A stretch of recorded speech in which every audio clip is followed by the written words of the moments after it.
Hello everyone, welcome to CGK lectures. So നമ്മൾ PSC കെമിസ്ട്രിയുടെ syllabus ആയ ദ്രവ്യവും പിണ്ഡവും എന്ന ടോപ്പിക്കാണ് കേട്ടോ കവർ ചെയ്യുന്നത്. വളരെ ഈസി ആയിട്ടുള്ള ഒരു ടോപ്പിക്കാണ്, എന്നാൽ ധാരാളം ഇമ്പോർട്ടൻ്റ് ആയിട്ട് എന്ത് ചെയ്യുക ചോദ്യംസ് പ്രീവിയസ് ഇയേഴ്സിൽ കണ്ടുവരുന്ന ഒരു ടോപ്പിക്കാണ് എന്ത് ദ്രവ്യവും പിണ്ഡവും. അപ്പോൾ നിങ്ങൾ ആദ്യം മനസ്സിലാക്കേണ്ടത് എന്താണ് ദ്രവ്യം എന്ന് മനസ്സിലാക്കണം. ഓക്കെ, ഏതൊരു വസ്തുവിനാണോ ഭാരമുള്ളത്, ഒരു മാസ് ഉള്ളത്, അവർക്കിരിക്കാൻ ആവശ്യമായ ഒരു സ്ഥലം ആവശ്യമുള്ളത്, അവരെയാണ് നമ്മൾ എന്തെന്ന് പറയുന്നത് ദ്രവ്യം എന്ന് പറയുന്നത്. ഓക്കെ, അതായത് അവർക്ക് എന്ത് കാണണം, ഒരു മാസ് കാണണം, അവർക്ക് പിണ്ഡം കാണണം, അവർക്ക് ഇരിക്കാൻ ആവശ്യമായ ഒരു സ്ഥലം, അതെന്താണ് അവരുടെ വ്യാപ്തമാണ്, അല്ലെ വോളിയമാണ്. അപ്പോൾ ഒരു വ്യാപ്തമുള്ളതും പിണ്ഡം ഉള്ളതുമായ ഏതൊരു പദാർത്ഥത്തെയും നമുക്ക് എന്തെന്ന് പറയാം, നമുക്ക് ദ്രവ്യം എന്ന് പറയാം അല്ലേ. അതായത് ഏതൊരു വസ്തുവിനാണോ ഭാരമുള്ളത്, അവർക്ക് ഇരിക്കാൻ ആവശ്യമായ ഒരു സ്ഥലം ആവശ്യമുള്ളത്, അവരാണ് എന്ത് ദ്രവ്യം എന്ന് നിങ്ങൾ മനസ്സിലാക്കണം. നമ്മുടെ ചുറ്റുപാടും കാണപ്പെടുന്ന എല്ലാം എന്താണ് ദ്രവ്യങ്ങളാണ്. അതിൽ നമ്മുടെ വാതകവും ഉൾപ്പെടും അല്ലേ. കാരണം നമ്മൾ ഒരു ഊതി നിറച്ച ബലൂണിന്റെ ഭാരമല്ല ആ ഒരു എംറ്റി ആയിട്ടുള്ള ഒരു ബലൂണിന്റെ വെയിറ്റ് എന്ന് പറയുന്നത് അല്ലേ. അപ്പം വാതകത്തിന് എന്തുണ്ട്, അവരുടേതായ ഒരു മാസ് ഉണ്ട്, അവർക്കിരിക്കാൻ ആവശ്യമായ ഒരു സ്ഥലം ആവശ്യമാണ്, അവരും എന്താണ് ദ്രവ്യമാണ് എന്ന് നിങ്ങൾ മനസ്സിലാക്കണം. ഇനി ദ്രവ്യം പല അവസ്ഥകളിലാണ് നിലകൊള്ളുന്നത് കേട്ടോ.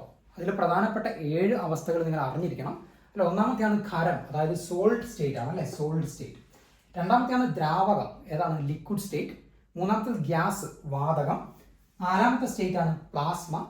അഞ്ചാമത്തെ സ്റ്റേറ്റ് ആണ് ബോസ് ഐൻസ്റ്റീൻ കണ്ടൻസേറ്റ്. ആറാമത്തെ സ്റ്റേറ്റ് ആണ് ഫെർമിയോണിക് കണ്ടൻസേറ്റ്. ആൻഡ് ഏഴാമത്തെ സ്റ്റേറ്റ് ആണ് ക്വാർക്ക് ഗ്ലൂവോൺ പ്ലാസ്മ എന്ന് നിങ്ങൾ മനസ്സിലാക്കണം. ഈ ഒരു ഓർഡർ വളരെ ഇമ്പോർട്ടൻ്റ് ആണ്, കാരണം PSCക്ക് മിക്കവാറും ചോദിക്കുന്നതാണ് ദ്രവ്യത്തിൻ്റെ നാലാമത്തെ അവസ്ഥ ഏതാണ് പ്ലാസ്മയാണ് ദ്രവ്യത്തിൻ്റെ നാലാമത്തെ അവസ്ഥ. ദ്രവ്യത്തിൻ്റെ അഞ്ചാമത്തെ അവസ്ഥ ഏതാണ് ബോസ് ഐൻസ്റ്റീൻ കണ്ടൻസേറ്റ് ആണ് ദ്രവ്യത്തിൻ്റെ അഞ്ചാമത്തെ അവസ്ഥ. ഇനി ഇതിനു മുമ്പ് വന്ന ഒരു പ്രീവിയസ് ഇയർ ചോദ്യമാണ് ദ്രവ്യത്തിൻ്റെ 9ാമത്തെ അവസ്ഥ ഏതാണ് എന്നുള്ളത്. അപ്പോൾ നമ്മൾ പ്രധാനപ്പെട്ട 7 അവസ്ഥ പഠിച്ചു. പക്ഷേ പെട്ടെന്ന് വന്നൊരു ചോദ്യമാണ് ഒരു PSCക്ക്, എന്താണ് ദ്രവ്യത്തിൻ്റെ 9ാമത്തെ അവസ്ഥ ഏതാണെന്ന്. അത് ജോൺ ടെല്ലാർ മെറ്റലാണ് കേട്ടോ, ജോൺ ടെല്ലാർ മെറ്റലാണ്. പക്ഷേ എന്താണ് ഈ ഒരു ഓർഡർ കറക്റ്റായിട്ട് നമുക്ക് ഇപ്പോഴും എന്താണ് പഠനങ്ങൾ നടന്നുകൊണ്ടിരിക്കുന്നതുകൊണ്ട് ആ ഒരു ഓർഡർ കറക്റ്റായിട്ട് നമുക്ക് പറയാൻ പറ്റത്തില്ലെങ്കിലും ഈ ഒരു 7 ഓർഡർ നിങ്ങൾ അറിഞ്ഞിരിക്കുക. പിന്നെ ഇത് പ്രീവിയസ് ഇയർ ചോദ്യമായതുകൊണ്ട് നിങ്ങൾ എന്ത് ചെയ്യുക, 8ാമത്തെ അവസ്ഥ ടൈം ക്രിസ്റ്റൽ ആണെന്നും 9ാമത്തെ അവസ്ഥ ജോൺ ടെല്ലാർ മെറ്റൽ ആണെന്നും മനസ്സിലാക്കി വെക്കുക. ഇതൊക്കെ ഈ അടുത്തിടയ്ക്ക് വന്ന ഈ ഒരു ദ്രവ്യത്തിൻ്റെ പല അവസ്ഥകളാണ് കേട്ടോ. Time crystals, Jahn Teller metal, excitonium, Rydberg, polaron. അപ്പോൾ ഈ ഒരു കാര്യം, ഈ ഓർഡർ നിങ്ങൾ എന്ത് ചെയ്യുക കറക്റ്റായിട്ട് മനസ്സിലാക്കുക. ഇനി അടുത്ത് നമ്മൾ നോക്കാൻ പോകുന്നത്, നമ്മൾ പറഞ്ഞു ദ്രവ്യം എന്ന് പറയുന്നത് എന്താണ് പിണ്ഡവും വ്യാപ്തവും കൂടിച്ചേർന്നാണ് അല്ലേ. അപ്പോൾ ഈ പിണ്ഡം എന്ന് പറയുന്നത് ഈ ഒരു മാസ് എന്ന് നമ്മൾ ഇംഗ്ലീഷിൽ പറയും, മാസ്. അപ്പം ഈ പ്രപഞ്ചത്തിലുള്ള എല്ലാ വസ്തുക്കൾക്കും ഈ ഒരു പിണ്ഡം നൽകുന്ന ഒരു കണികയുണ്ട്, അതിനെയാണ് നമ്മൾ ഹിഗ്സ് ബോസോൺ എന്ന് പറയുന്നത്. എന്താണ് ഹിഗ്സ് ബോസോൺ?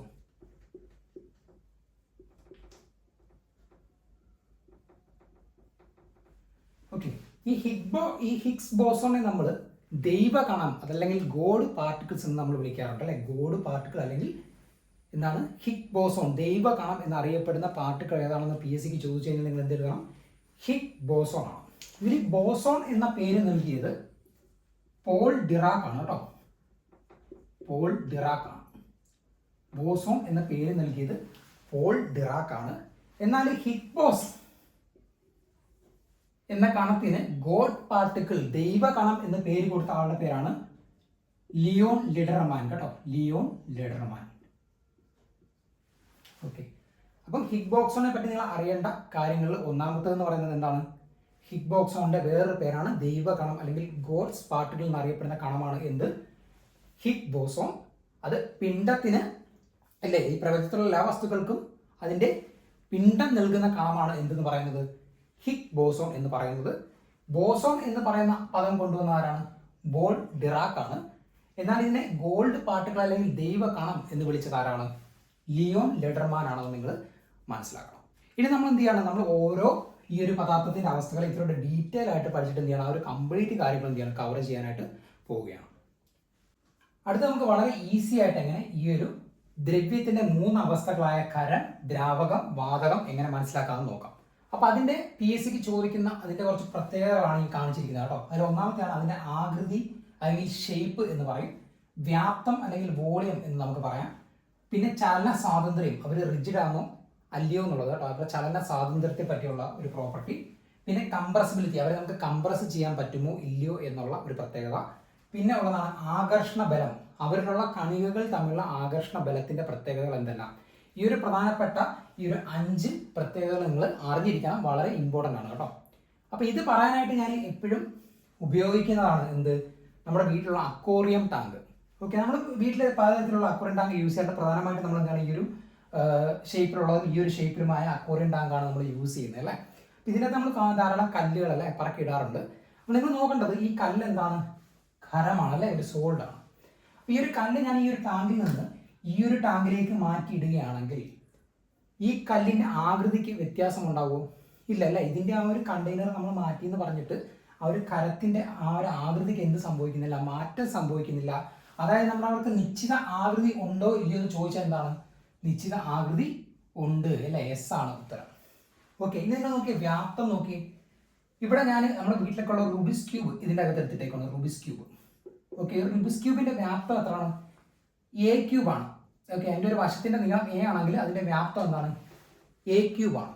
ആ ഒരു ക്യൂബ് എടുത്ത് ഞാൻ ഈ ഒരു ടാങ്കിലേക്ക് ഇട്ട് കഴിഞ്ഞാൽ അതിൻ്റെ വ്യാപ്തം മാറുമോ? ഇല്ല, അതിൻ്റെ വ്യാപ്തം അത് തന്നെ ആയിരിക്കും, ആ എ ക്യൂബ് തന്നെ ആയിരിക്കും അതിൻ്റെ വ്യാപ്തം അല്ലേ. അപ്പോൾ നിങ്ങൾ നോക്കേണ്ടത് ആ ഒരു കരത്തിൻ്റെ ആകൃതി നിശ്ചിത ആകൃതിയാണുള്ളത്, അതിൻ്റെ വ്യാപ്തം എന്തായിരിക്കും, നിശ്ചിത വ്യാപ്തം തന്നെ ആയിരിക്കും അതിനുള്ളത്. വളരെ ഈസിയാണ്. ഇനി നിങ്ങൾ നോക്കേണ്ടതെന്ന് പറയുന്നത് ഇതിനോടെ നമ്മൾ ദ്രാവകമാണ് എടുക്കുന്നതെങ്കിലോ, ഇവിടുത്തെ ഈ ഒരു ലിക്വിഡാണ് ഞാൻ എടുത്തത്. ആ ഒരു ലിക്വിഡ് നിങ്ങൾ നോക്കുക, ഒരു 5 ലിറ്റർ കൊള്ളുന്ന ഒരു അക്വേറിയം ടാങ്കാണ്. ഞാനൊരു 2 ലിറ്റർ വെള്ളം ഒഴിച്ചിട്ടുണ്ട്. ഓക്കെ, എന്നിട്ട് ഈ ഒരു 2 ലിറ്റർ ഞാൻ ഇതും ഒരു 5 ലിറ്റർ കൊള്ളുന്ന ടാങ്കാണ്. ഇതിലേക്ക് എന്ത് ചെയ്തു, ഈ വെള്ളം എടുത്ത് ഇങ്ങോട്ട് ഒഴിച്ചു, ഈ 2 ലിറ്റർ വെള്ളം ഇങ്ങോട്ട് ഒഴിച്ചു. അങ്ങനെ ഈ ഒരു 2 ലിറ്റർ വെള്ളം ഇതിൽ കൊള്ളും അല്ലേ. ഒന്നും നമ്മൾ പുറത്തോട്ട് സ്പില്ല് ചെയ്ത് കളഞ്ഞില്ലെങ്കിൽ ഈ ഒരു 2 ലിറ്റർ വെള്ളം ഈ ഒരു ടാങ്കിൽ കൊള്ളും. പക്ഷേ ഇതിൻ്റെ വോളിയം നിങ്ങൾ നോക്കിയേ, വോളിയം സെയിം ആയിരിക്കും അല്ലേ. ഇവിടെ 2 ലിറ്റർ ഉണ്ടെങ്കിൽ ഇവിടെ എന്ത് തന്നെ കാണും, 2 ലിറ്റർ കാണും. പക്ഷെ അവരുടെ ആകൃതിയോ ഇവിടെ ഈ ഒരു ഷേപ്പിലായിരിക്കും ആ ഒരു വെള്ളത്തിൻ്റെ ആകൃതി അല്ലേ.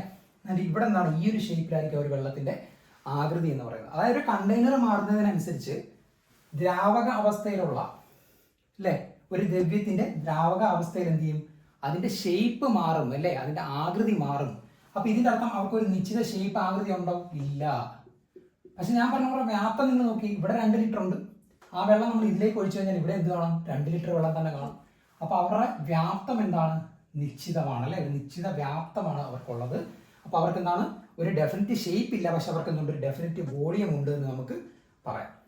ഇനി നിങ്ങൾ മാർഗം നോക്കി, ഒരു ഗ്യാസ് ഞാൻ എടുത്ത് ഇവിടുന്ന് ഇങ്ങോട്ട് നിറച്ചു കഴിഞ്ഞാൽ എന്ത് സംഭവിക്കും, ഗ്യാസ് എടുത്ത് നിറയ്ക്കുകയാണെങ്കിൽ ഒരു വലിയ ബലൂണിലുള്ള ഗ്യാസ് നമുക്ക് ഒരു ചെറിയ ബലൂണിലേക്ക് കടത്തി വിടാനായിട്ട് സാധിക്കും.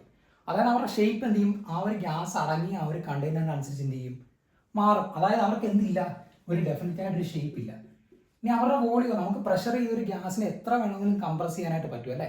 അവരുടെ ബോഡി ഒരു വലിയ ടാങ്കിൽ കൊള്ളുന്ന ഗ്യാസിനെ നമുക്ക് കംപ്രസ് ചെയ്ത് ഒരു ചെറിയ ടാങ്കിലേക്ക് മാറ്റാനായിട്ട് സാധിക്കും. അതായത് അവരുടെ ബോഡി നമുക്ക് എന്ത് ചെയ്യാൻ പറ്റും, ചേഞ്ച് ചെയ്യാനായിട്ട് പറ്റും. അതുകൊണ്ട് അവർക്ക് എന്തില്ല, ഒരു നിശ്ചിത വ്യാപ്തവും ഇല്ല, നിശ്ചിത ആകൃതിയും ഇല്ല.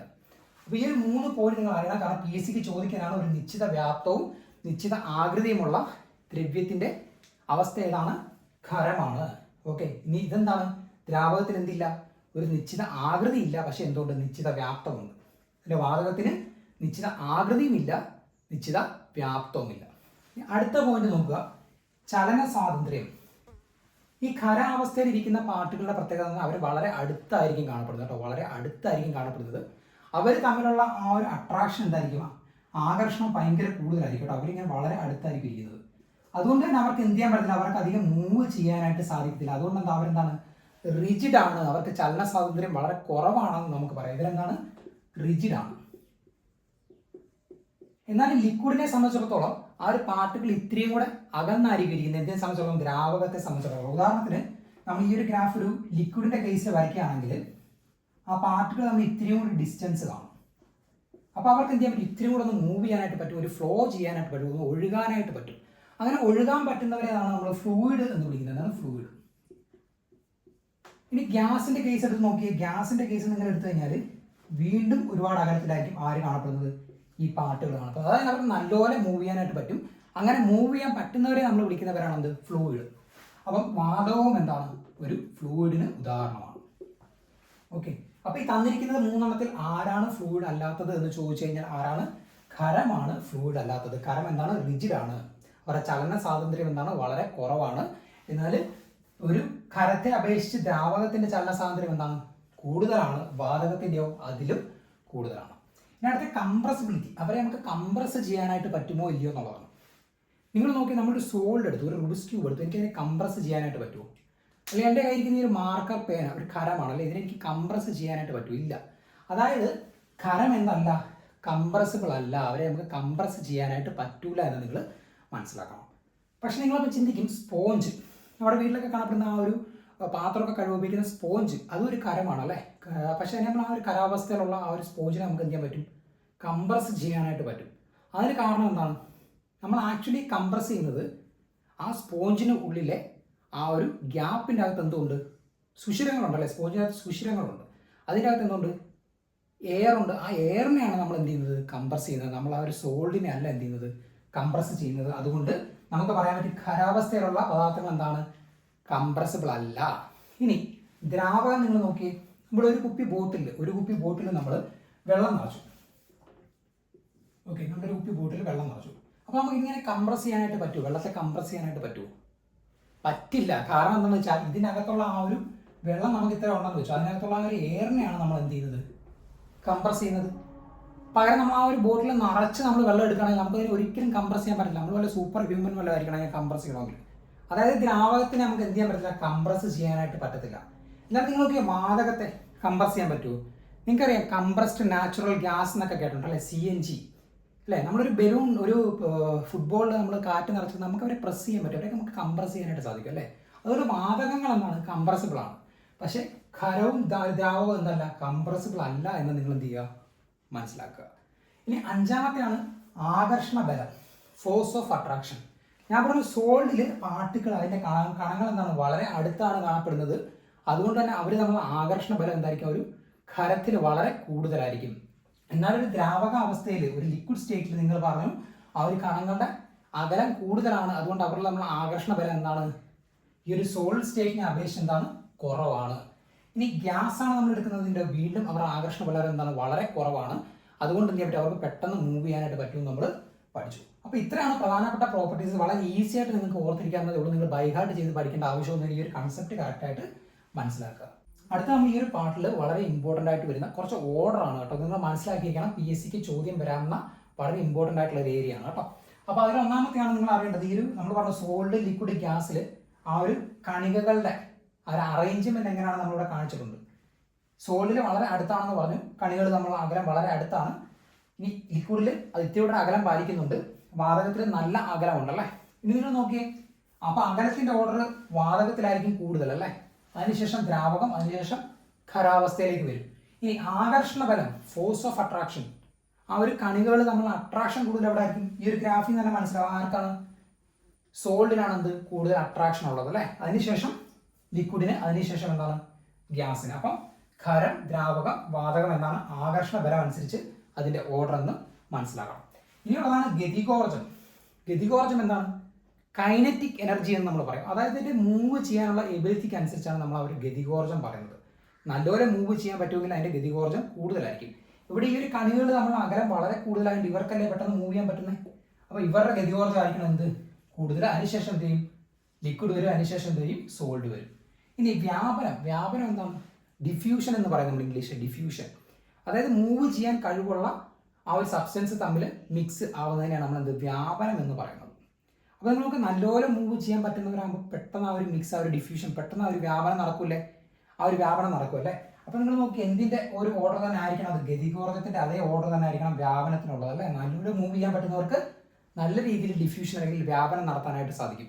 അപ്പം അതും വാതകം, ദ്രാവകം, ഖരം എന്നീ അവസ്ഥയിലാണ് വരുന്നത്. ഇനി സാന്ദ്രത. സാന്ദ്രതയ്ക്ക് നമ്മളെന്ത് പറയുന്നത്? ഡെൻസിറ്റി എന്ന് പറയും അല്ലേ. അത് നമ്മുടെ മുടി. ഇപ്പം നിങ്ങൾ നോക്കി, നമ്മൾ പറയും നല്ല ഡെൻസ് ഹെയർ എന്നൊക്കെ പറയും അല്ലേ. അതായത് നല്ല അടുത്ത് ഇഴകളുള്ള മുടി എന്നൊക്കെ പറയും. അതായത് നല്ല തിക്കാണ്, അതിൻ്റെ ഡെൻസിറ്റി കൂടുതലാണെന്ന് പറഞ്ഞാൽ എന്താണ്? ആ ഒരു പാർട്ടിക്കിൾ വളരെ അടുത്താണ് അല്ലേ, ആ ഒരു കണികകൾ വളരെ അടുത്താണ്. അപ്പോൾ സാന്ദ്രത കൂടുതലുള്ള ആർക്കായിരിക്കും? സ്വാഭാവികമായിട്ടും ഖരാവസ്ഥയ്ക്കായിരിക്കും. അതിനുശേഷം ദ്രാവകം, അതിനുശേഷം എന്ത് ചെയ്യും? വാതകം വരും. അപ്പോൾ ഈ ഒരു 5 പ്രോപ്പർട്ടീസ് നിങ്ങൾ അറിഞ്ഞിരിക്കണം, അതിൻ്റെ ഒരു ഓർഡർ അറിഞ്ഞിരിക്കണം, വളരെ ഇമ്പോർട്ടൻ്റ് ആണ്. ഓക്കെ. ഇനി നമ്മൾ അവസ്ഥാ പരിവർത്തനമാണ് നോക്കുന്നത് കേട്ടോ. അവസ്ഥാ പരിവർത്തനം അല്ലെങ്കിൽ നമ്മൾ ഇംഗ്ലീഷിൽ ചേഞ്ച് ഓഫ് സ്റ്റേറ്റ് എന്ന് പറയും. അതായത് നമ്മുടെ സോൾഡ് ലിക്വിഡായിട്ട് മാറുന്നു, ലിക്വിഡ് ഗ്യാസ് ആയിട്ട് മാറുന്നു. ആ ഒരു അവസ്ഥയുടെ പരിവർത്തനങ്ങൾ, അതിന് പറയുന്ന പേരുകൾ നിങ്ങൾ മനസ്സിലാക്കിയിരിക്കണം കേട്ടോ. നിങ്ങൾ നോക്കിയാൽ ഒരു ഖരാവസ്ഥയിലുള്ള ഒരു സബ്സ്റ്റൻസ് ദ്രാവക അവസ്ഥയിലേക്ക് മാറുമ്പോൾ നമ്മൾ അവരെ ചൂടാക്കുകയാണ് ചെയ്യുന്നത് അല്ലേ. സോളിനെ ചൂടാക്കിയാണ് നമ്മൾ ലിക്വിഡ് ആക്കുന്നത്. ആ ഒരു പ്രോസസ്സിനെ പറയുന്ന പേരാണ് ദ്രവീകരണം എന്ന് പറയും. ദ്രവീകരണം കേട്ടോ. അതിന് നമ്മൾ ഇംഗ്ലീഷിൽ ലിക്വിഫാക്ഷൻ എന്ന് പറയും. നിങ്ങൾ എന്ത് ചെയ്യുക, ദ്രവീകരണം എന്ന് ഓർത്ത് വെക്കുക, ദ്രവീകരണം. ഇനി ദ്രാവകത്തെ, ഒരു ലിക്വിഡിനെ ഞാൻ വീണ്ടും ചൂടാക്കി കഴിഞ്ഞാൽ എന്ത് സംഭവിക്കും, അവർ വാതകമായിട്ട് മാറും അല്ലേ. ആ ഒരു പ്രോസസ്സിനാണ് നമ്മൾ ബാഷ്പീകരണം എന്ന് പറയുന്നത് കേട്ടോ. വേപ്പറൈസേഷൻ അല്ലെങ്കിൽ ബാഷ്പീകരണം എന്ന് പറയുന്നത്. അതായത് ഖരം ദ്രാവകമായിട്ട് മാറുന്നു, അതിന് നമ്മൾ ദ്രവീകരണം എന്ന് പറയുന്നു. ദ്രാവകം വാതകമായിട്ട് മാറുന്നതിന് നമ്മൾ ബാഷ്പീകരണം എന്ന് പറയുന്നു. ഇത് നോക്കി, ഈ ഒരു വാതകത്തെ നമ്മൾ തണുപ്പിച്ച് കഴിഞ്ഞാൽ തിരിച്ചെന്തായിട്ട് മാറും, ദ്രാവകമായിട്ട് മാറും. ഈ ദ്രാവകത്തെ തിരിച്ച് വീണ്ടും തണുപ്പിച്ച് എന്തായിട്ട് മാറും, ഖരമായിട്ട് മാറും അല്ലെ, സോൾഡായിട്ട് മാറും. അപ്പോൾ നോക്കി, ഈ ഒരു വാതകത്തെ ദ്രാവകമായിട്ട് തണുപ്പിക്കുന്ന ആ ഒരു പ്രോസസ്സിനാണ് നമ്മൾ സാന്ദ്രീകരണം എന്ന് പറയുന്നത്, അത് കണ്ടൻസേഷൻ എന്ന് പറയും. ഇനി ആ ഒരു ദ്രാവകത്തെ നമ്മൾ വീണ്ടും കൂൾ ചെയ്ത് കഴിഞ്ഞാൽ അതിനെ സോൾഡ് ആക്കാൻ പറ്റുമെങ്കിൽ നമ്മൾ എന്ന് പറയുന്നതിനെ ഖനീഫവിക്കൽ, അതായത് സോൾഡിഫിക്കേഷൻ എന്ന് പറയും. അപ്പോൾ നിങ്ങൾ ഇംഗ്ലീഷിലുള്ള ടേം ഞാൻ പറഞ്ഞിരിക്കുന്നത് പറഞ്ഞാൽ ഇംഗ്ലീഷ് മീഡിയത്തിൽ പഠിച്ചവരാണെങ്കിൽ അവർക്കൂടെ ഒരു ഐഡിയ പെട്ടെന്ന് മനസ്സിലായിക്കോട്ടെ എന്ന് വിചാരിച്ചിട്ടാണ് കേട്ടോ. അപ്പോൾ നിങ്ങൾ അറിഞ്ഞിരിക്കേണ്ടത് ദ്രവീകരണം, ബാഷ്പീകരണം, സാന്ദ്രീകരണം, ഖനീഫവിക്കൽ. ഇനി നോക്കിയ വേറൊരു പ്രോസസ്സാണ്, ഒരു ഖരത്തെ നമുക്ക് ഡയറക്റ്റായിട്ട് വാതകമായിട്ട് മാറ്റാൻ പറ്റും. ദ്രാവകമാവാതെ തന്നെ അവരെ നമുക്ക് ഡയറക്റ്റായിട്ട് വാതകമാക്കാവുന്ന ആ ഒരു പ്രോസസ്സിനെയാണ് നമ്മൾ സബ്ലിമേഷൻ അല്ലെങ്കിൽ ഉത്പാദനം എന്ന് പറയുന്നത് കേട്ടോ. ഉത്പാദനം അല്ലെങ്കിൽ സബ്ലിമേഷൻ എന്ന് പറയുന്നത് ഒരു ഖരാവസ്ഥയിലുള്ള ഒരു വസ്തുവിനെ നമുക്ക് ഡയറക്റ്റായിട്ട് എന്ത് ചെയ്യാൻ പറ്റും, ദ്രാവകമാക്കാതെ തന്നെ വാതകമാക്കി കൺവേർട്ട് ചെയ്യാൻ പറ്റുന്നതിനാണ് നമ്മൾ എന്ന് പറയുന്നത് സബ്ലിമേഷൻ അല്ലെങ്കിൽ ഉത്പാദനം എന്ന് പറയുന്നത് നിങ്ങൾ മനസ്സിലാക്കണം. ഇനി തിരിച്ച് വാതകത്തെ നമുക്ക് ഡയറക്റ്റ് എന്ത് ചെയ്യാൻ പറ്റും, ദ്രാവകമാക്കാതെ തന്നെ ഡയറക്റ്റായിട്ട് എന്ത് ചെയ്യാൻ, തണുപ്പിച്ച് എന്താക്കി മാറ്റാനായിട്ട് പറ്റും, ഖരാവസ്ഥയിലേക്ക് ആക്കി മാറ്റാനായിട്ട് പറ്റും. അതിനെ നമ്മൾ വീണ്ടും സോൾഡിഫിക്കേഷൻ അല്ലെങ്കിൽ ഖനീഫവിക്കൽ എന്ന് തന്നെയാണ് പറയുന്നത്. അപ്പോൾ ഇത്രയും കാര്യങ്ങൾ എന്ത് ചെയ്യുക, നിങ്ങൾ ആ ഒരു അവസ്ഥാ പരിവർത്തനത്തിൻ്റെ പേരുകൾ നിങ്ങൾ എന്ത് ചെയ്യണം, വളരെ ഇമ്പോർട്ടൻ്റ് ആണ്, അവരെന്ത് ചെയ്യണം, ഓർത്ത് വെക്കണം കേട്ടോ. അപ്പോൾ ഒന്ന് ദ്രവീകരണം, ബാഷ്പീകരണം, സാന്ദ്രീകരണം, ഖനീഫവിക്കൽ, ഉത്പാദനം, ഇത്രയും കാര്യങ്ങൾ നിങ്ങൾ മനസ്സിലാക്കണം. അപ്പോൾ ദ്രവ്യത്തിൻ്റെ ആദ്യത്തെ 3 അവസ്ഥകളായ സോൾഡ്, ലിക്വിഡ്, ഗ്യാസ് ആണ് നമ്മൾ മനസ്സിലാക്കിയത്. ഇനി ദ്രവ്യത്തിൻ്റെ 4ാമത്തെയും വളരെ ഇമ്പോർട്ടൻറ്റുമായിട്ടുള്ള അവസ്ഥയാണ് ഏതെന്ന് പറയുന്നത്, പ്ലാസ്മ എന്ന് പറയുന്നത്. അപ്പോൾ ഈ ഒരു പ്ലാസ്മയെ പറ്റിയുള്ള ഡീറ്റെയിൽസ് നമ്മൾ പഠിക്കുന്നതിന് മുമ്പ് നിങ്ങളത് എന്താണെന്ന് ഒന്ന് അറിഞ്ഞു വെക്കണം കേട്ടോ. എന്താണെന്ന് അറിഞ്ഞു വെച്ചിട്ട് എന്ത് ചെയ്യുക, അതിനെപ്പറ്റിയുള്ള കാര്യങ്ങൾ മനസ്സിലാക്കുക. അപ്പോൾ നമ്മൾ പറഞ്ഞ സോളിഡ്, ഒരു ഖരാവസ്ഥയിലുള്ള ഒരു സബ്സ്റ്റൻസിന്, ഒരു പദാർത്ഥത്തെ നമ്മൾ ചൂടാക്കി കഴിഞ്ഞാൽ അവർ എന്തായിട്ട് മാറും, ദ്രാവകമായിട്ട് മാറും. അവരെ വീണ്ടും ചൂടാക്കി കഴിഞ്ഞാൽ അവർ ഗ്യാസായിട്ട് മാറും. ഈ ഗ്യാസിനെ നമ്മൾ കൂൾ ചെയ്ത് കഴിഞ്ഞാൽ വീണ്ടും ലിക്വിഡായിട്ട് മാറും. ലിക്വിഡിനെ വീണ്ടും കൂൾ ചെയ്താൽ നമ്മൾ എന്ത് ചെയ്യും, സോൾഡായിട്ട് മാറും അല്ലേ. ഖനീഫവിക്കൽ എന്നൊക്കെ നമ്മൾ പഠിച്ചു കഴിഞ്ഞ പാർട്ടിൽ. ഇനി നിങ്ങൾ നോക്കേണ്ടത്, നമ്മൾ ഈ ഒരു ഗ്യാസിനെ ഞാൻ വീണ്ടും ചൂടാക്കുകയാണെങ്കിൽ, ഉദാഹരണത്തിന് 5000 ഡിഗ്രി സെൽഷ്യസിന് മുകളിലേക്ക് ഞാൻ ചൂടാക്കുകയാണെന്ന് വെച്ചോ. അങ്ങനെയാണെങ്കിൽ ആ ഒരു സ്റ്റേറ്റിനാണ് നമ്മൾ അതിൻ്റെ പ്ലാസ്മ എന്ന് പറയുന്നത്. ആ ഒരു സ്റ്റേറ്റിനാണ് നമ്മൾ പ്ലാസ്മ. ഒരു ഉയർന്ന ഊഷ്മാവിൽ ഒരു ഗ്യാസിനെ നമ്മൾ എന്ത് ചെയ്യുന്നു, ഹീറ്റ് ചെയ്യുമ്പോൾ അവിടെ ഉണ്ടാകുന്ന ആ ഒരു അയോൺസുകളാണ് അല്ലേ, അയോൺസുകൾ, ആ ഒരു ഗ്യാസ് അയോൺസുകളായിട്ട് മാറുന്നവരെയാണ് നമ്മൾ അതിൻ്റെ പ്ലാസ്മ സ്റ്റേറ്റ് എന്ന് പറയുന്നത്. അതായത് നിങ്ങൾ ശ്രദ്ധിക്കേണ്ട, ഈ ഒരു ഗ്യാസിൽ ധാരാളം ആറ്റങ്ങളുണ്ടല്ലേ. ഇവരെന്താണ്, ഇവര് ന്യൂട്രലാണ്, ഇവർക്ക് ചാർജ് ഇല്ല, ഇവർ ന്യൂട്രലാണ്. പക്ഷെ നിങ്ങൾ നോക്കേണ്ടത്, ഇവരെ നമ്മൾ ഹീറ്റ് ചെയ്ത് ഉയർന്ന ഊഷ്മാവിൽ എത്തിക്കുമ്പോൾ എന്ത് സംഭവിക്കും, ഇവർക്ക് ആ ആറ്റങ്ങൾക്ക് ഇലക്ട്രോണുകളുണ്ട്, പ്രോട്ടോൺ ഉണ്ടല്ലേ. അപ്പോൾ ഇവർക്ക് അവിടെ ഇരിക്കാനായിട്ട് പറ്റത്തില്ല. കാരണം എന്താണ്, ഉദാഹരണത്തിന് നമ്മളൊരു തീക്കാലിൽ ഇട്ടിട്ട് നമ്മൾ അതിൻ്റെ കയറ്റി നിർത്തി കഴിഞ്ഞാൽ നമ്മൾ എന്ത് ചെയ്യും, നമ്മൾ പ്രാന്ത് പിടിച്ച് നെട്ടോട്ട് ഓടുക അല്ലേ. അതേപോലെ തന്നെയാണ് ഈ ആറ്റങ്ങളെ നമ്മൾ ഹീറ്റ് ചെയ്യുമ്പോൾ ഇതിനകത്തുള്ള ഇലക്ട്രോണുകൾക്ക് എന്ത് ചെയ്യാൻ പറ്റില്ല, ആറ്റത്തിൻ്റെ അകത്ത് ഇരിക്കാനായിട്ട് സാധിക്കത്തില്ല. അവരെന്ത് ചെയ്യും, അത് പുറത്തേക്ക് ചാടും. അങ്ങനെ പുറത്തേക്ക് ചാടി കഴിയുമ്പോൾ ഇലക്ട്രോണുകൾ പുറത്തേക്ക് വരും, പോസിറ്റീവ് ന്യൂക്ലിയസ് ഉണ്ട്, അയോൺസുകളായിട്ട് മാറും അല്ലേ. ഇങ്ങനെ ഈ ഒരു അയോൺസുകളായിട്ട് മാറുന്ന ഒരവസ്ഥയ്ക്കാണ് നമ്മൾ എന്ന് പറയുന്നത് അതിൻ്റെ പ്ലാസ്മ സ്റ്റേറ്റ് എന്ന് പറയുന്നത്. അതായത് അവർക്ക് ചാർജ് ഉള്ള ഒരു സ്റ്റേറ്റ് ആണ്, അയോൺസുകളായിട്ട് ചാർജ് ആയിട്ട് നിൽക്കുന്ന ഒരു സ്റ്റേറ്റ് ആണ് എന്ത്, പ്ലാസ്മ സ്റ്റേറ്റ് എന്ന് നിങ്ങൾ മനസ്സിലാക്കണം. ഇത് വെച്ചിട്ട് നിങ്ങൾക്ക് അറിയാവുന്ന കാര്യങ്ങളാണ്, പ്ലാസ്മ ബോളുണ്ട്, പ്ലാസ്മ ടി വി ഉണ്ട്. ഇവിടേക്ക് എന്താണ് സംഭവിക്കുന്നത്, നമ്മൾ പുറത്തുനിന്ന് ഒരു ഹൈ വോൾട്ടേജ് അപ്ലൈ ചെയ്തിട്ട് എന്ത് ചെയ്യണം, അതിൻ്റെ അകത്ത് നിറച്ചിരിക്കുന്ന ആ ഒരു വാതകത്തെ നമ്മളൊരു ഹൈ വോൾട്ടേജ് അപ്ലൈ ചെയ്തിട്ട് എന്തായിട്ട് മാറ്റുകയാണ്, അയോൺസുകളാക്കി മാറ്റുകയാണ്. ഈ അയോൺസുകളുടെ പ്രത്യേകത എന്താണ്, അയോൺസുകൾ എന്ന് പറഞ്ഞാൽ അവർക്ക് ചാർജ്, ഇലക്ട്രിസിറ്റി കണ്ടക്ട് ചെയ്യാൻ പറ്റുന്ന ആൾക്കാരാണ് അല്ലേ, ഇലക്ട്രിസിറ്റിയെ കണ്ടക്ട് ചെയ്യാൻ പറ്റുന്ന ആൾക്കാരാണ്. അപ്പോൾ അയോൺസ് ഫോം ചെയ്യുമ്പോൾ അയോൺസുകളുടെ മൂവ്മെൻ്റ് ആണ്, ചലനമാണ് എന്ത്, കറണ്ടായിട്ട് മാറുന്നത്. അപ്പോൾ നമ്മുടെ ഹൈ വോൾട്ടേജ് നമ്മൾ ഈ ഒരു ഗ്യാസിലേക്ക് അപ്ലൈ ചെയ്യുമ്പോൾ എന്ത് സംഭവിക്കും? അതിൻ്റെ അകത്തുള്ള ആ വാതകം അയോണീകരിക്കപ്പെടുകയും അതിൻ്റെ ഫലമായിട്ട് എന്ത് ചെയ്യും? അവർ നല്ല രീതിയിൽ ഒരു ഹീറ്റ് എനർജി, ലൈറ്റ് എനർജി ഒക്കെ പ്രൊഡ്യൂസ് ചെയ്യും, നല്ല പ്രകാശം നൽകും എന്നുള്ളതാണ് ഈ ഒരു പ്ലാസ്മ ബോർഡിൽ, നമ്മുടെ പ്ലാസ്മ ടി വിയിലൊക്കെ അതിൻ്റെ ഒരു ആപ്ലിക്കേഷനാണ് വരുന്നത്. അപ്പോൾ ഇനി നിങ്ങൾ നോക്കേണ്ട കാര്യം എന്ന് പറയുന്നത്, പ്ലാസ്മ എന്ന് പറഞ്ഞാൽ ഫോർത്ത് സ്റ്റേറ്റ് ഓഫ് മാറ്റർ ആണ് എന്ത്? പ്ലാസ്മ. വളരെ ഇമ്പോർട്ടൻ്റ് ആണ്. ഇനി നമ്മളിപ്പോൾ പറഞ്ഞിട്ടുണ്ടെങ്കിൽ അയോണീകൃതമായ വാതകമാണ് അവിടെ ഉള്ളത്. ഇവിടെ എന്താണ്? ഗ്യാസിൽ ന്യൂട്രലാണ്, പക്ഷെ പ്ലാസ്മയിൽ എന്താണ്? അയോണീകൃതമായ വാതകമാണ് അവിടെ ഉള്ളത്. ഇനി ഈ ഒരു പ്ലാസ്മ സ്റ്റേറ്റ് ഡിസ്കവർ ചെയ്തത് വില്യം ക്രൂക്സ് ആണ്. ഡിസ്കവർ ചെയ്തു എന്ന് പറയുന്നതിനേക്കാൾ നല്ലത് ഐഡന്റിഫൈ ചെയ്തു എന്ന് പറയുന്നതായിരിക്കും. കാരണം നമ്മുടെ സൂര്യനിലും നക്ഷത്രത്തിലൊക്കെ അതുപോലെ നമ്മുടെ മിന്നലിലൊക്കെ കാണപ്പെടുന്ന ആ ഒരു അവസ്ഥയാണ് എന്തെന്ന് പറയുന്നത് ഈ ഒരു പ്ലാസ്മ സ്റ്റേറ്റ് എന്ന് പറയുന്നത്. ഇതാരും കണ്ടെത്തിയതല്ല, അല്ലെ, ആൾറെഡി അവിടെ ഉള്ള ഒരു സ്റ്റേറ്റ് ആണ്. അതിനെ അല്ല കണ്ടെത്തിയെന്ന് വെച്ചാൽ ഡിസ്കവർ ചെയ്തതല്ല, നമ്മൾ ഐഡന്റിഫൈ ചെയ്തതാണ്. ആ ഒരു സ്റ്റേറ്റ് നമ്മൾ ഐഡന്റിഫൈ ചെയ്ത ആളാണ് വില്യം ക്രൂക്സ് എന്ന് പറയാം. 1879 കേട്ടോ. ഇനി നിങ്ങൾ നോക്കേണ്ടത് അതിന് പേര് കൊടുത്തത് ഇർവിൻ ലാക്മർ ആണ് കേട്ടോ. 1928 പ്ലാസ്മ എന്ന പേര് ആര് നൽകിയത്? ഇർവിൻ ലാക്മർ നൽകിയത്. എന്നാൽ അത് ഡിസ്കവർ ചെയ്ത ആളുടെ പേരെന്താണ്? വില്യം ക്രൂക്സ് ആണെന്ന് അറിഞ്ഞിരിക്കണം. 1879. ഇനി പ്രപഞ്ചത്തിലെ ദ്രവ്യം ഏറ്റവും കൂടുതൽ കാണപ്പെടുന്ന അവസ്ഥയാണ് ഏത്? പ്ലാസ്മ സ്റ്റേറ്റ് എന്ന് പറയുന്നത്. ഒരു PSC ചോദ്യം തന്നെയാണ്. ഏകദേശം 99% അല്ലെങ്കിൽ 99.9% എന്താണ് ആ ഒരു ദ്രവ്യങ്ങൾ ഈ ഒരു പ്ലാസ്മ എന്ന അവസ്ഥയിലാണ് കാണപ്പെടുന്നത് കേട്ടോ. ബാക്കി ഒരു 0.1% മാത്രമേ ഉള്ളൂ ബാക്കി ദ്രവ്യങ്ങൾ നിലകൊള്ളുന്ന അവസ്ഥ എന്ന് നിങ്ങൾ മനസ്സിലാക്കണം. ഇനി അടുത്ത പോയിന്റാണ്, സൂര്യനിലും നക്ഷത്രങ്ങളിലും മിന്നലിലും ഒക്കെ കാണപ്പെടുന്ന ദ്രവ്യത്തിൻ്റെ അവസ്ഥ ഏതാണ്? പ്ലാസ്മയാണ്. ഓക്കെ. ഇനി അടുത്ത പോയിന്റ്, ഇവിടെ തന്മാത്രകൾ ഏറ്റവും ക്രമരഹിതമായി കാണപ്പെടുന്ന അവസ്ഥയാണെന്ത്? Plasma state. ഇതിന് കാരണം ഞാൻ പറഞ്ഞു, നമ്മുടെ ഹൈ ടെമ്പറേച്ചറിൽ ഹീറ്റ് ചെയ്യുമ്പോൾ അവരെന്ത് ചെയ്യും? ആ ഒരു ആറ്റങ്ങൾ നെട്ടോട്ട് ഓടുമായിരിക്കും. എങ്ങോട്ടാന്നല്ലാതെ വല്ലാതെ നെട്ടോട്ട് ഓടുമ്പോൾ എന്ത് ചെയ്യും? അവർക്കൊരു ക്രമമൊന്നും കാണത്തില്ല. അതായത് തന്മാത്രകൾ ഏറ്റവും ക്രമരഹിതമായിട്ട് കാണപ്പെടുന്നത് എവിടെയാണ്? പ്ലാസ്മയിലാണ്. ഇനി അതിന് ഉദാഹരണം ഞാൻ പറഞ്ഞപ്പോൾ പ്ലാസ്മ ബോള്, പ്ലാസ്മ TV ഒക്കെ ഉണ്ട്. ഇതിൻ്റെ ആപ്ലിക്കേഷൻ നിങ്ങൾ പഠിക്കേണ്ട കാര്യമില്ല, ഞാൻ ജസ്റ്റ് ഒന്ന് അറിഞ്ഞിരിക്കുക. അപ്പോൾ ഇത്രയും കാര്യങ്ങൾ പ്ലാസ്മയെ പറ്റി നിങ്ങൾ അറിഞ്ഞിരിക്കണം. ഒന്ന്, പ്ലാസ്മ എന്ന് പറയുന്നത് ഫോർത്ത് സ്റ്റേറ്റ് ഓഫ് മാറ്റർ ആണ്, ദ്രവ്യത്തിൻ്റെ 4ാമത്തെ അവസ്ഥയാണ്. 2ാമത്തെ പോയിന്റ് അയോണീകൃതമായ വാതകമാണ് അതിലുള്ളത്. 3ാമത്തെ പോയിന്റ് ഡിസ്കവർ ചെയ്തത് വില്യം ക്രൂക്സ് ആണ് 1879. 4ാമത്തെ പോയിന്റ് അതിന് പേര് നൽകിയത് ഇർവിൻ ലാക്മർ ആണ് 1928. ഇനി പ്രപഞ്ചത്തിലെ ദ്രവ്യം ഏറ്റവും കൂടുതൽ കാണപ്പെടുന്ന അവസ്ഥയാണ് ഇത് പ്ലാസ്മ എന്ന് പറയുന്നത്. സൂര്യനിലും നക്ഷത്രങ്ങളിലും മിന്നലിലും ഒക്കെ കാണപ്പെടുന്ന ആ ഒരു ദ്രവ്യത്തിന്റെ അവസ്ഥ ഏതാണ്? പ്ലാസ്മ തന്നെയാണ്. തന്മാത്രകൾ ക്രമരഹിതമായി കാണപ്പെടുന്ന ദ്രവ്യത്തിന്റെ അവസ്ഥ ഏത് തന്നെയാണ്? പ്ലാസ്മ തന്നെയാണ്. അപ്പൊ ഇത്രയും കാര്യങ്ങൾ നിങ്ങൾ എന്ത് ചെയ്യണം? ഈ ഒരു പ്ലാസ്മയെ സംബന്ധിച്ച് ഓർത്തിരിക്കണം കേട്ടോ. അടുത്ത നമ്മൾ നോക്കാൻ പോകുന്നത് ദ്രവ്യത്തിന്റെ 5ാമത്തെ അവസ്ഥയായ ബോസ്-einstein കണ്ടൻസേറ്റ് ആണ്. അപ്പോൾ ഇതിന്റെ ഒരു പ്രത്യേകതകൾ പഠിക്കുന്നതിന് മുമ്പ്, നമ്മൾ ഇമ്പോർട്ടൻ്റ് ആയിട്ടുള്ള പോയിന്റ്സ് ഡിസ്കസ് ചെയ്യുന്നതിന് മുമ്പ് നിങ്ങൾ അത് എന്താണെന്ന് ഒന്ന് മനസ്സിലാക്കണം കേട്ടോ. അതിനുശേഷം എന്ത് ചെയ്യണം? ആ ഒരു പോയിന്റ്സ് പഠിച്ചു കഴിഞ്ഞാൽ നിങ്ങൾക്ക് പെട്ടെന്ന് ഓർത്തിരിക്കാനായിട്ട് സാധിക്കും. അപ്പോൾ നമ്മൾ നേരത്തെ പറഞ്ഞു, സോളിഡിനെ നമുക്ക് ചൂടാക്കി എന്താക്കി മാറ്റാൻ പറ്റും? ദ്രാവകമാക്കി മാറ്റാൻ പറ്റും. ദ്രാവകത്തെ വീണ്ടും ചൂടാക്കി ഗ്യാസ് ആക്കി മാറ്റാൻ പറ്റും. ഗ്യാസിനെ ഒരു ഉയർന്ന ഊഷ്മാവിൽ ചൂടാക്കി കഴിഞ്ഞാൽ നമുക്ക് എന്ത് ചെയ്യാൻ പറ്റും? അയോൺസ് ആയിട്ടുള്ള ഗേഷ്യസ് മോളിക്യൂൾ, അതായത് പ്ലാസ്മ സ്റ്റേറ്റിലേക്ക് നമുക്ക് കൺവേർട്ട് ചെയ്യാൻ പറ്റും നമ്മൾ പഠിച്ചു. നിങ്ങൾ നോക്കുക, ഈ ഒരു ഗ്യാസ് നമ്മൾ ചൂടാക്കി പ്ലാസ്മ ആക്കുന്നതിന് പകരം, ഒരു ഉയർന്ന ഊഷ്മാവിൽ ചൂടാക്കി അയോണീകരിക്കുന്നതിന് പകരം നമ്മളവരെ കൂൾ ചെയ്തിട്ട് തണുപ്പിച്ചിട്ട്, അതായത് -273.15°C ഇത്രയും ഒരു കുറഞ്ഞ ടെമ്പറേച്ചറിൽ നമ്മളിവിടെ തണുപ്പിക്കുകയാണെങ്കിൽ എന്ത് സംഭവിക്കും? ഈ ഗ്യാസിൻ്റെ അകത്ത് ആരാണുള്ളത്? ന്യൂട്രൽ ആയിട്ടുള്ള ആറ്റംസ് ആണല്ലോ, ചാർജ് ഇല്ലാത്ത ആറ്റംസ് ആണല്ലോ. അപ്പം നമ്മളിവിടെ തണുപ്പിച്ച് കഴിഞ്ഞാൽ എന്ത് സംഭവിക്കും? ഒരുപാട് തണുപ്പിച്ച് കഴിഞ്ഞാൽ ഇവിടെ ചലന സ്വാതന്ത്ര്യം എന്ത് ചെയ്യും? കുറയും അല്ലേ? ഗ്യാസിന് നമുക്കറിയാം വാതകത്തിലും പാർട്ടികൾ തമ്മിൽ നല്ല അകലമുണ്ട്, അവർക്ക് മൂവ് ചെയ്യാൻ പറ്റുമെന്ന് നമ്മൾ പറഞ്ഞു.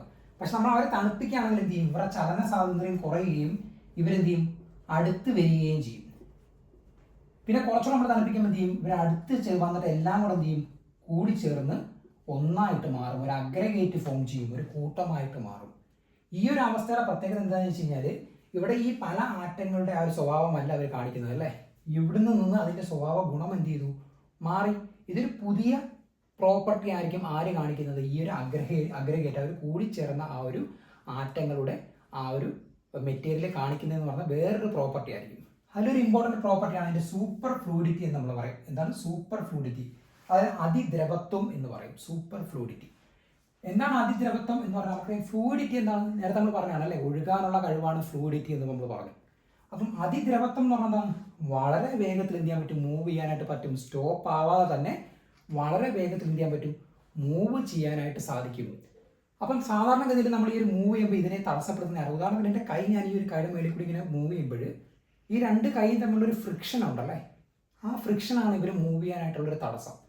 എന്നാൽ ഈ ഒരു സൂപ്പർ ഫ്ലൂയിഡ് സ്റ്റേറ്റിൽ എന്തില്ല, ആ ഒരു ഫ്രിക്ഷൻ ഇല്ല. അതായത് അവർക്ക് കണ്ടിന്യൂസ് ആയിട്ട് എനർജി നഷ്ടപ്പെടാതെ തന്നെ എന്ത് ചെയ്യാൻ പറ്റും, കണ്ടിന്യൂസ് ആയിട്ട് മൂവ് ചെയ്യാനായിട്ട് പറ്റും. അപ്പോൾ നമ്മൾ ഈ ഒരു ബോസ്-ഐൻസ്റ്റീൻ കണ്ടൻസേറ്റ് ഈ ഒരു നെഗറ്റീവ് ടെമ്പറേച്ചറിൽ നമ്മൾ ഉണ്ടാക്കി കഴിഞ്ഞാൽ അവരുടെ പ്രത്യേകത എന്ന് പറഞ്ഞാൽ അവർക്കൊരു ഹൈ വെലോസിറ്റിയിൽ, ഒരു ഉയർന്ന സ്പീഡിൽ എന്ത് ചെയ്യാൻ പറ്റും, മൂവ് ചെയ്യാനായിട്ട് സാധിക്കും. എന്ത് നഷ്ടപ്പെടാതെ, ഊർജ്ജം നഷ്ടപ്പെടാതെ. അപ്പോൾ നിങ്ങൾ നോക്കി, ഇങ്ങനെയുള്ളൊരു സാധനം നമ്മുടെ സാധാരണ ഒരു ടെമ്പറേച്ചറിൽ നമുക്ക് ഉണ്ടാക്കാൻ സാധിച്ചു കഴിഞ്ഞാൽ നമ്മുടെ നാട്ടിൽ നമുക്ക് ട്രെയിനൊക്കെ വളരെ ഈസി ആയിട്ട് ചിലവ് കുറഞ്ഞ രീതിയിൽ ഒരു ഊർജ്ജത്തിൻ്റെ അളവ് അധികം നമുക്ക് ചിലവാക്കാതെ തന്നെ എന്ത് ചെയ്യാൻ പറ്റും, ട്രെയിനൊക്കെ ഓടിക്കാനായിട്ട് സാധിക്കും അല്ലേ. അപ്പോൾ ഈ ഒരു കണ്ടുപിടുത്തം വളരെ ഇമ്പോർട്ടൻ്റ് ആണ്. പക്ഷേ ഇവിടുത്തെ പ്രശ്നം എന്താണ്, ഇവർ ക്രിയേറ്റ് ചെയ്ത ടെമ്പറേച്ചർ വളരെ നെഗറ്റീവായിട്ടുള്ള ടെമ്പറേച്ചറാണ്. -273.5 ഡിഗ്രി സെൽഷ്യസ് ആണ്. ഇത് മെയിൻറ്റെയിൻ ചെയ്യാനായിട്ട് നമുക്ക് ബുദ്ധിമുട്ടാണ്. പക്ഷേ ഇതൊരു സാധാരണ ടെമ്പറേച്ചറിലായിരുന്നുവെങ്കിൽ നമുക്ക് എന്ത് ചെയ്യാൻ പറ്റും, നമ്മുടെ നാട്ടിലൊക്കെ ട്രെയിനൊക്കെ ഈ ഒരു മെത്തേഡ് വെച്ച് ഓടിക്കാനായിട്ട് സാധിക്കുമായിരുന്നു. നമുക്ക് ഒരുപാട് ഇലക്ട്രിസിറ്റിയൊക്കെ സേവ് ചെയ്യാനായിട്ട് സാധിക്കുമായിരുന്നു എന്ന് നിങ്ങൾ മനസ്സിലാക്കണം. ബോസ്-ഐൻസ്റ്റീൻ കണ്ടൻസേറ്റിനെ പറ്റി അറിയേണ്ട ഒന്നാമത്തെ പോയിന്റ് ആണ് എന്ത്, ദ്രവ്യത്തിന്റെ അഞ്ചാമത്തെ അവസ്ഥയാണ് എന്ത്, ബോസ്-ഐൻസ്റ്റീൻ കണ്ടൻസേറ്റ്. ദ്രവ്യത്തിന്റെ അഞ്ചാമത്തെ അവസ്ഥയാണ് എന്ത്, ബോസ്-ഐൻസ്റ്റീൻ കണ്ടൻസേറ്റ്. രണ്ടാമത് നിങ്ങൾ അറിയേണ്ട കാര്യമാണ്, ബോസ്-ഐൻസ്റ്റീൻ കണ്ടൻസേറ്റിന്റെ അടിസ്ഥാന കണം എന്നറിയപ്പെടുന്നത് എന്താണ്. അടിസ്ഥാന കണം എന്നറിയപ്പെടുന്നത് ബോസോണുകളാണ് കേട്ടോ, ബോസോണുകളാണ്.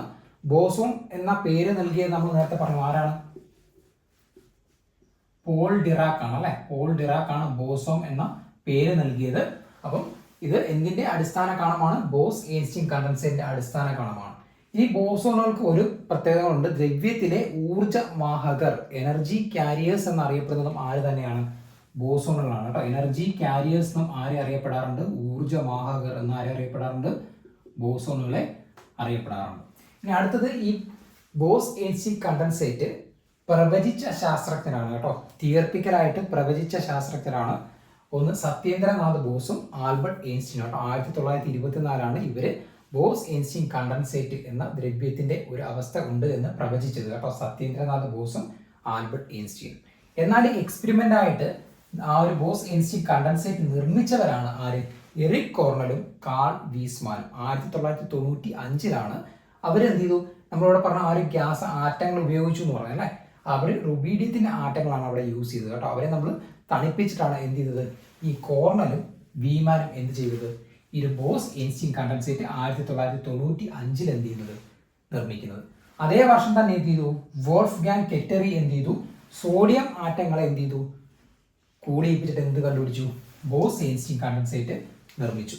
അങ്ങനെ ഈ ഒരു 3 സയന്റിസ്റ്റുകൾക്ക്, കോർണല്, വീമാന്, കെറ്ററിക്ക് എന്ത് ചെയ്തു, 2001 ഫിസിക്സിനുള്ള നോബൽ പ്രൈസ് കിട്ടുകയാണ് കേട്ടോ. അതിനുശേഷം നിങ്ങൾ അറിയേണ്ട അടുത്ത പോയിന്റ് നമ്മൾ നേരത്തെ പഠിച്ചാണ്, സൂപ്പർ ഫ്ലൂയിഡിറ്റി അല്ലെങ്കിൽ അതിദ്രവത്വം എന്ന പ്രോപ്പർട്ടി കാണിക്കാനായിട്ട് ആർക്ക് സാധിക്കും, നമ്മുടെ ബോസ്-ഐൻസ്റ്റീൻ കണ്ടൻസേറ്റിന് സാധിക്കും. ഇനി അടുത്ത വളരെ ഇമ്പോർട്ടൻ്റ് ആയിട്ടുള്ള ഒരു പോയിന്റ് കൂടാണ്, ഇവിടുത്തെ കണ്ടീഷൻസ് ആണ്. ഞാൻ പറഞ്ഞു ഒരുപാട് ലോ ടെമ്പറേച്ചറിലാണ്, ഒരുപാട് ചെറിയ താപനിലയിലാണ് നമ്മൾ ഈ ഒരു ബോസ്-ഐൻസ്റ്റീൻ കണ്ടൻസേറ്റ് നിർമ്മിക്കുന്നത്. അതുപോലെ -273.15 ഡിഗ്രി സെൽഷ്യസ് ആണ് ആ ടെമ്പറേച്ചർ. അതിന് നമ്മൾ അബ്സല്യൂട്ട് സീറോ അല്ലെങ്കിൽ 0 കെൽവിൻ എന്ന് പറയും. കെൽവിൻ ആണ് എന്ത്, ടെമ്പറേച്ചറിന്റെ യൂണിറ്റ് ആണ് എന്ത്, കെൽവിൻ. കെൽവിൻ ആണ് ടെമ്പറേച്ചറിന്റെ യൂണിറ്റ്.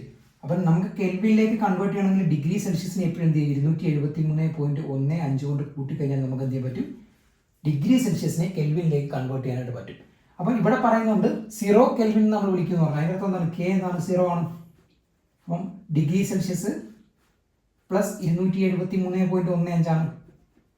ഇതിനെ ഡിഗ്രി സെൽഷ്യസിലാക്കുമ്പോൾ എത്ര കിട്ടും, -273.15 ആണ് എന്തെന്ന് പറയുന്നത്, 0 കെൽവിൻ അല്ലെങ്കിൽ -273.15 ഡിഗ്രി സെൽഷ്യസ് ആണ് എന്ത്, ഈ ഒരു ആറ്റങ്ങളെ തണുപ്പിച്ചിട്ട് എന്താക്കി മാറ്റുന്നത്, ബോസ്-ഐൻസ്റ്റീൻ കണ്ടൻസേറ്റ് ആക്കി മാറ്റുന്ന താപനില എന്ന് പറയുന്നത്. അപ്പോൾ അത്രയും കാര്യങ്ങൾ നിങ്ങൾ എന്ത് ചെയ്യണം, ഈ ബോസ്-ഐൻസ്റ്റീൻ കണ്ടൻസേറ്റിനെ പറ്റിയിട്ട് ഓർത്തിരിക്കണം. ഇനി അടുത്ത് നിങ്ങൾ അറിയേണ്ടത് എന്താണ്, ഫെർമിയോണിക് കണ്ടൻസേറ്റ് ആണ് കേട്ടോ. അത് നമ്മുടെ ബോസ്-ഐൻസ്റ്റീൻ കണ്ടൻസേറ്റിന്റെ കൂട്ട് തന്നെയാണ്. നമ്മളൊരു എന്താണ് വളരെ കുറഞ്ഞ ഊഷ്മാവിലാണ് ഈ ഒരു ഫെർമിയോണിക് കണ്ടൻസേറ്റ് നമ്മൾ എന്ത് ചെയ്യുന്നത്, ഉണ്ടാക്കിയെടുക്കുന്നത് കേട്ടോ. അപ്പോൾ നിങ്ങൾ അറിയേണ്ടത് ഇത് 6th സ്റ്റേറ്റ് ഓഫ് മാറ്റർ ആണ്, അത് ഫെർമിയോണിക് കണ്ടൻസേറ്റ്. ഇനി ഇവിടുത്തെ അടിസ്ഥാന കണം എന്ന് പറയുന്നത് ഫെർമിയോൺസ് ആയിരുന്നു കേട്ടോ, ഫെർമിയോൺസ്. എന്നാൽ നമ്മുടെ പ്രീവിയസ് കേസിലെ ബോസ് എയിൻസ്റ്റീൻ കണ്ടൻസേറ്റിലെ അടിസ്ഥാന കണം എന്ന് പറയുന്നത് ബോസോൺസ് ആയിരുന്നു. ഇനി ഇത് നിർമ്മിച്ചത് 2003 ഡെബോറ എസ് ജിൻ എന്ന് പറയുന്ന സയന്റിസ്റ്റ് ആയിരുന്നു കേട്ടോ. പൊട്ടാസ്യത്തിന്റെ ആറ്റങ്ങൾ യൂസ് ചെയ്തിട്ടാണ് ആര്, ഈ ഡെബോറ എസ് ജിൻ എന്ത് ചെയ്തത്, ഫെർമിയോണിക് കണ്ടൻസേറ്റ് നിർമ്മിച്ചത്. എന്നാലും നമ്മുടെ പ്രീവിയസ് കേസിൽ നമുക്ക് ഏതൊക്കെയായിരുന്നു, റുബീഡിയം സോഡിയം ആറ്റം യൂസ് ചെയ്തിട്ടായിരുന്നു ഒരു ബോസ് എയിൻസ്റ്റീൻ കണ്ടൻസേറ്റ് നിർമ്മിച്ചത്. എന്നാൽ 2003 ഡെബോറ എസ് ജിന് പൊട്ടാസ്യം ആറ്റങ്ങൾ യൂസ് ചെയ്തിട്ടാണ് എന്തിനെ നിർമ്മിച്ചത്, ഫെർമിയോൺസുകളെ, ആ ഒരു ഫെർമിയോണിക് കണ്ടൻസേറ്റ് ഒരു താഴ്ന്ന ഊഷ്മാവ് എന്ത് ചെയ്ത് നിർമ്മിച്ച് എടുത്തത്. ഇനി ഇതും എന്ത് ചെയ്യുന്നുണ്ട്, നമ്മൾ നേരത്തെ കാണിച്ച ബോസ് എയിൻസ്റ്റീൻ കണ്ടൻസേറ്റിന്റെ കൂട്ട് തന്നെ എന്ത് ചെയ്യുന്നുണ്ട്, ആ ഒരു സൂപ്പർ ഫ്ലൂയിഡിറ്റി അല്ലെങ്കിൽ അതിദ്രവത്വം എന്ന പ്രോപ്പർട്ടി കാണിക്കുമെന്ന് നിങ്ങൾ മനസ്സിലാക്കണം. ഇനി നമ്മൾ ദ്രവ്യത്തിന്റെ 7ാമത്തെ അവസ്ഥയായ കാർക്ക് ഗ്ലൂവോൺ പ്ലാസ്മയാണ് പഠിക്കുന്നത്. അപ്പോൾ നിങ്ങൾ അറിയേണ്ട ഒന്നാമത്തെ പോയിന്റ് എന്താണെന്ന് വെച്ച് കഴിഞ്ഞാൽ, ദ്രവ്യത്തിന്റെ 7ാമത്തെ അവസ്ഥയ്ക്ക് പറയുന്ന പേരാണ് എന്ത്, ക്വാർക്ക് ഗ്ലൂവോൺ പ്ലാസ്മ. ദ്രവ്യത്തിന്റെ 7ാമത്തെ അവസ്ഥയ്ക്ക് പറയുന്ന പേരാണ് ക്വാർക്ക് ഗ്ലൂവോൺ പ്ലാസ്മ. ഇനി അടിസ്ഥാന ഘടകം എന്ന് പറയുന്നത് ക്വാർക്കാണ്. എന്താണ് അടിസ്ഥാന ഘടകം എന്ന് പറയുന്നത് ക്വാർക്കാണ്. ഇനി മൂന്നാമത് അറിയേണ്ട പോയിന്റ് എന്ന് പറഞ്ഞാൽ, പ്രപഞ്ചത്തിലെ എല്ലാ വസ്തുക്കളുടെയും പ്രാഥമിക കണം എന്നറിയപ്പെടുന്നതും ആര് തന്നെയാണ്, ക്വാർക്കാണ് കേട്ടോ. പ്രപഞ്ചത്തിലെ എല്ലാ വസ്തുക്കളുടെയും പ്രാഥമിക കണം എന്നറിയപ്പെടുന്നതും ആരാണ്, നമ്മുടെ ക്വാർക്ക് തന്നെയാണ്. ഇനി നിങ്ങൾ അറിയേണ്ട ഒരു ഇമ്പോർട്ടൻ്റ് പോയിന്റ് ആണ്, ഈ ആറ്റങ്ങൾക്കും അല്ലെങ്കിൽ തന്മാത്രകൾക്കും നിലകൊള്ളാൻ പറ്റാത്ത ഒരു ഊഷ്മാവില് നിലകൊള്ളാൻ കഴിവുള്ളവരാണ് ആര്, ക്വാർക്ക് എന്ന് പറയുന്നത് കേട്ടോ. ഇതൊരു ഉയർന്ന ഊഷ്മാവിലാണ്. നേരത്തെ പഠിച്ച boss Einstein condensate fermionic condensate ഒരു താഴ്ന്ന ഊഷ്മാവിലായിരുന്നെങ്കിൽ നമ്മുടെ ക്വാർക്ക് ഗ്ലൂവോൺ പ്ലാസ്മ പറഞ്ഞാൽ വളരെ ഉയർന്ന ഒരു ഊഷ്മാവിലാണ്. ആ ഒരു ഊഷ്മാവിന് ആറ്റങ്ങൾക്കും തന്മാത്രകൾക്കും പോലും നിലകൊള്ളാൻ പറ്റത്തില്ല. പക്ഷെ ആർക്ക് നിലകൊള്ളാനായിട്ട് പറ്റും, നമ്മുടെ ക്വാർക്കിന് നിലകൊള്ളാനായിട്ട് പറ്റും. ഇനി അടുത്ത് നിങ്ങൾ അറിയേണ്ടത്, ക്വാർക്ക് ഗ്ലൂവോൺ പ്ലാസ്മ കണ്ടുപിടിച്ച 2 ശാസ്ത്രജ്ഞരാണ് മുറൈ ജെൽമാനും ജോർജ് സ്വിഗും. മുറൈ ജെൽമാനും ജോർജ് സ്വിഗുമാണ്. അതിൽ മുറൈ ജെൽമാനാണ് ക്വാർക്ക് എന്ന നാമം നിർദ്ദേശിച്ചത് കേട്ടോ. മുറൈ ജെൽമാനാണ് ക്വാർക്ക് എന്ന നാമം നിർദ്ദേശിച്ചത്. നിങ്ങൾ അറിയേണ്ട വേറൊരു കാര്യമാണ് നമ്മുടെ ഗ്ലൂവോൺ. ഓക്കെ, ഗ്ലൂവോൺ എന്താണെന്ന് വെച്ച് കഴിഞ്ഞാൽ 2 ക്വാർക്ക് തമ്മിൽ കൂടിച്ചേരുമ്പോൾ അവർ കൈമാറ്റം ചെയ്യുന്ന ആ ഒരു കണമാണ് എന്തെന്ന് പറയുന്നത്, ഗ്ലൂവോൺ എന്ന് പറയുന്നത്. അപ്പോൾ ഇത്രയും കാര്യങ്ങൾ നിങ്ങൾ എന്ത് ചെയ്യണം, ക്വാർക്ക് ഗ്ലൂവോൺ പ്ലാസ്മയെ പറ്റിയിട്ട് അറിഞ്ഞിരിക്കേണ്ടത് വളരെ ഇമ്പോർട്ടൻ്റ് ആണ് കേട്ടോ. അടുത്ത ദ്രവ്യത്തിന്റെ 2 അവസ്ഥയും കൂടെ നിങ്ങൾ അറിഞ്ഞിരിക്കണം കേട്ടോ. 8ാമത്തെ അവസ്ഥയാണ് ടൈം ക്രിസ്റ്റൽ എന്ന് പറയുന്നത്. ഫസ്റ്റ് പ്രപ്പോസ് ചെയ്തത് ഫ്രാങ്ക് വിൽസക് ആണ് കേട്ടോ. 2012 ടൈം ക്രിസ്റ്റൽ ഫ്രാങ്ക് വിൽസക് ആണ് എന്ത് ചെയ്യുന്നത്, ഫസ്റ്റ് പ്രപ്പോസ് ചെയ്തതെന്ന് നിങ്ങൾ അറിഞ്ഞിരിക്കണം. പിന്നെ 9ാമത്തെ ദ്രവ്യത്തിന്റെ അവസ്ഥയാണ് ഇത് ജോൺ ടെല്ലാർ മെറ്റൽ എന്ന് പറയുന്നത്. ഇത് ഞാൻ പറഞ്ഞത് ഇതേപോലെ നേരത്തെ PSCക്ക് ചോദിച്ച ഒരു ചോദ്യമാണ്, 9ാമത്തെ അവസ്ഥ ഏതായിരുന്നു എന്നാണ് ചോദ്യം.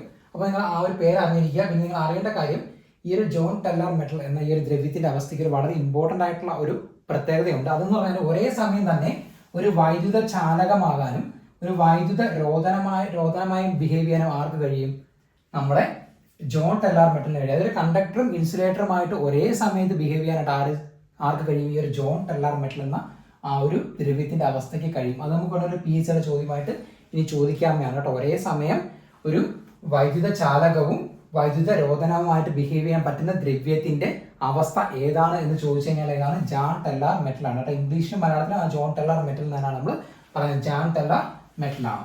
ഇനി ഇവരുടെ പ്രത്യേകത, ഇവർക്ക് ലോഹ സ്വഭാവവും ഉണ്ട്, കാന്തിക സ്വഭാവവും ഉണ്ട് കേട്ടോ. അവർക്ക് മെറ്റലിന്റെ പ്രോപ്പർട്ടീസും അതുപോലെ മാഗ്നറ്റിന്റെ പ്രോപ്പർട്ടീസും ആർക്കുണ്ട്, ഇവർക്കുണ്ട്.